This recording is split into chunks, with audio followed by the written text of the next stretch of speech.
Términos de situación y dirección. Es otra de las cosas que tenemos que aprender en anatomía, que es por ahí una de las cosas que más cuesta, que más nos resulta difícil porque estamos acostumbrados a referirnos como nos referimos en la calle. En los términos de situación y dirección, lo que nos permiten es ubicar una estructura en relación a otra, buscar una referencia, un adjetivo que nos permita encontrar esa estructura. Por ejemplo, proximal y distal. ¿Cuándo utilizamos el término proximal o distal? Cuando nos referimos a algo que está muy cerca del tronco o más cerca del tronco, lo denominamos proximal. Cuando denominamos algo o hablamos de algo que está más alejado del tronco, estamos hablando de algo distal. En el caso del miembro superior que tenemos acá, vamos a decir que este segmento, que es el hombro, es el segmento proximal o el segmento más proximal del miembro superior, mientras que la mano es el segmento más distal, es el segmento que está más alejado del tronco respecto a lo que es el miembro superior. Acá lo tenemos como ejemplo, lo coloreamos y tenemos el hombro, que es el segmento más proximal, está más próximo, más cercano al tronco, y la mano, que es el segmento más distal, el segmento más alejado, más distante del tronco. Si lo vemos en esta imagen, acá tenemos un miembro superior con todos sus segmentos, acá estaría el tronco, o un pedacito del tronco que podemos ver, y nuevamente vemos que el segmento proximal va a ser esto que está acá, que es el hombro, y el segmento más distal, o sea más alejado del tronco, va a ser la mano, en lo que es el miembro superior. Así utilizamos este término de situación y dirección, que es proximal y distal. Lo que está más cerca del tronco o más próximo al tronco va a ser proximal. Lo que está más lejos del tronco o más alejado va a ser distal. Se utiliza con los miembros, se utiliza con huesos, se utiliza con varias estructuras. Otro término de situación y dirección que vamos a encontrar va a ser superior e inferior.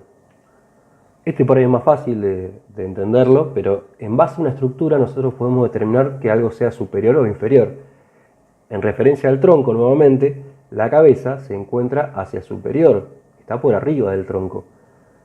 Y los pies están hacia inferior del tronco, ¿sí? Nuevamente el ejemplo acá, coloreado, la cabeza es el segmento superior, o está hacia superior, mejor dicho, con lo que respecta al tronco, y los pies se encuentran hacia inferior, con respecto al tronco, nuevamente. Derecho o izquierdo, este es más sencillo, hasta ahí, porque a veces se suelen confundir. Cuando hablamos de derecho e izquierdo, estamos hablando del preparado, de la pieza cadavérica, del paciente, la persona que estamos viendo, no de nuestro lado derecho y nuestro lado izquierdo.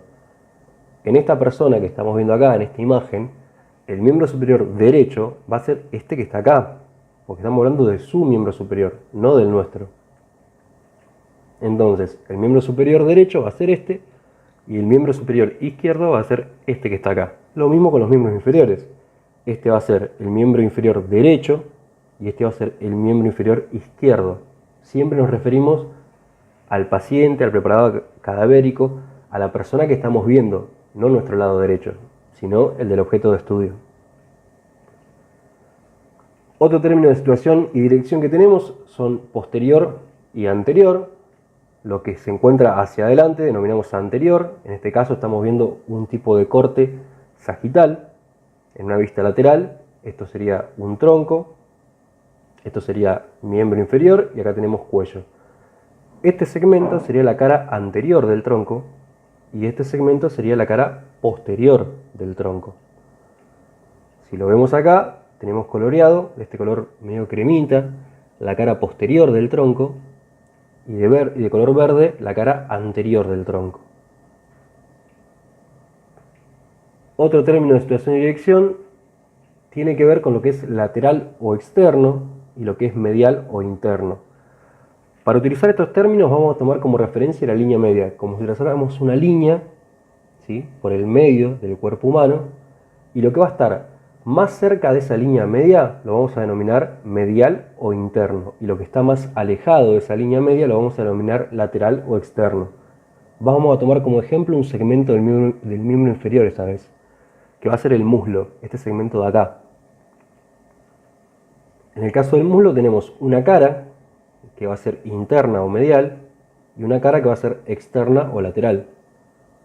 De color amarillo, medio naranjito, tenemos la cara lateral o externa del muslo, y de color verde tenemos la cara medial o interna del muslo.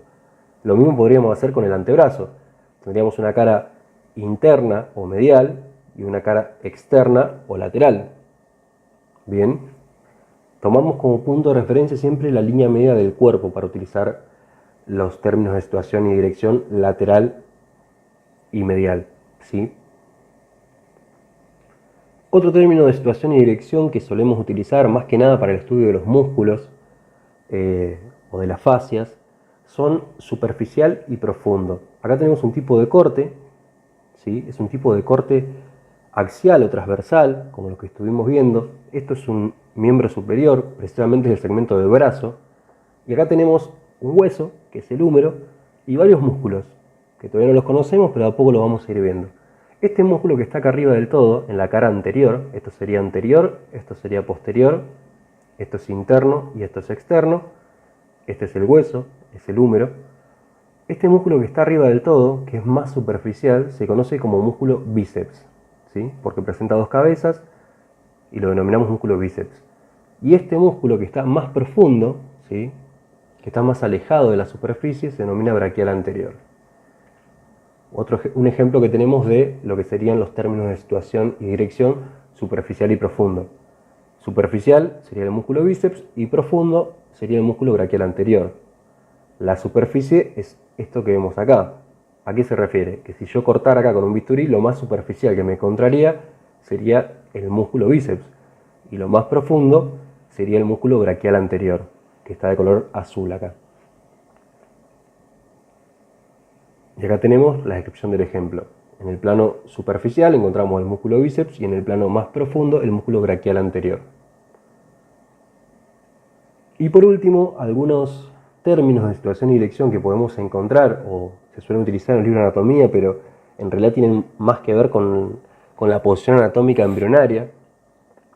Son cefálico, referido a la cabeza, caudal, que está más cercano de la cola, ventral, más cercano del vientre, y dorsal, próximo o cercano al dorso. ¿Por qué no se utilizan mucho estos términos? Cefálico por ahí sí, caudal no tanto. Caudal tiene que ver con la referencia de la cola, ¿sí? Los que están más cerca o más próximo de la cola. En el caso de los embriones, hasta la sexta semana, presentan una cola, que es esto que vemos acá, que poco a poco va a ir involucionando y va a desaparecer. El resabio de esta cola que va a desaparecer y va a involucionar va a ser el hueso coxis.